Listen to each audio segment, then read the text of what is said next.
بسم اللہ الرحمن الرحیم۔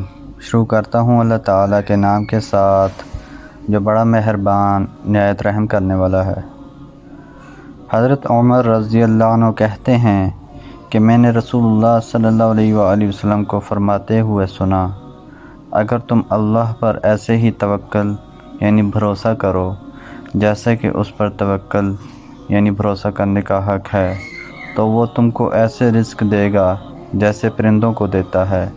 وہ صبح میں خالی پیٹ نکلتے ہیں اور شام کو پیٹ بھر کر لوٹتے ہیں۔ حضرت جابر رضی اللہ عنہ کہتے ہیں کہ انہوں نے رسول اللہ صلی اللہ علیہ وآلہ وسلم کو فرماتے ہوئے سنا، تم میں سے کسی کو موت نہ آئے مگر اس حال میں کہ وہ اللہ تعالیٰ سے نیک گمان یعنی حسن ظن رکھتا ہو۔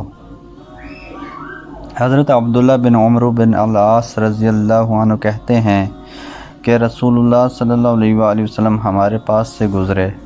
اس وقت ہم اپنی ایک جھونپڑی درست کر رہے تھے۔ آپ صلی اللہ علیہ وآلہ وسلم نے سوال کیا، یہ کیا ہے؟ میں نے کہا، یہ ہماری جھونپڑی ہے، ہم اس کو درست کر رہے ہیں۔ رسول اللہ صلی اللہ علیہ وآلہ وسلم نے فرمایا، میرے خیال میں موت اس سے بھی جلد آ سکتی ہے۔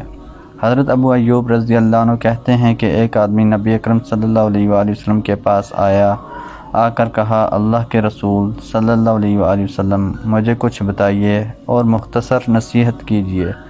آپ صلی اللہ علیہ وآلہ وسلم نے فرمایا، جب تم نماز کے لیے کھڑے ہو تو ایسی نماز پڑھو گویا کہ دنیا سے جا رہے ہو، اور کوئی ایسی بات منہ سے نہ نکالو جس کے لیے آئندہ عذر کرنا پڑے، اور جو کچھ لوگوں کے پاس ہے اس سے پوری طرح مایوس ہو جاؤ۔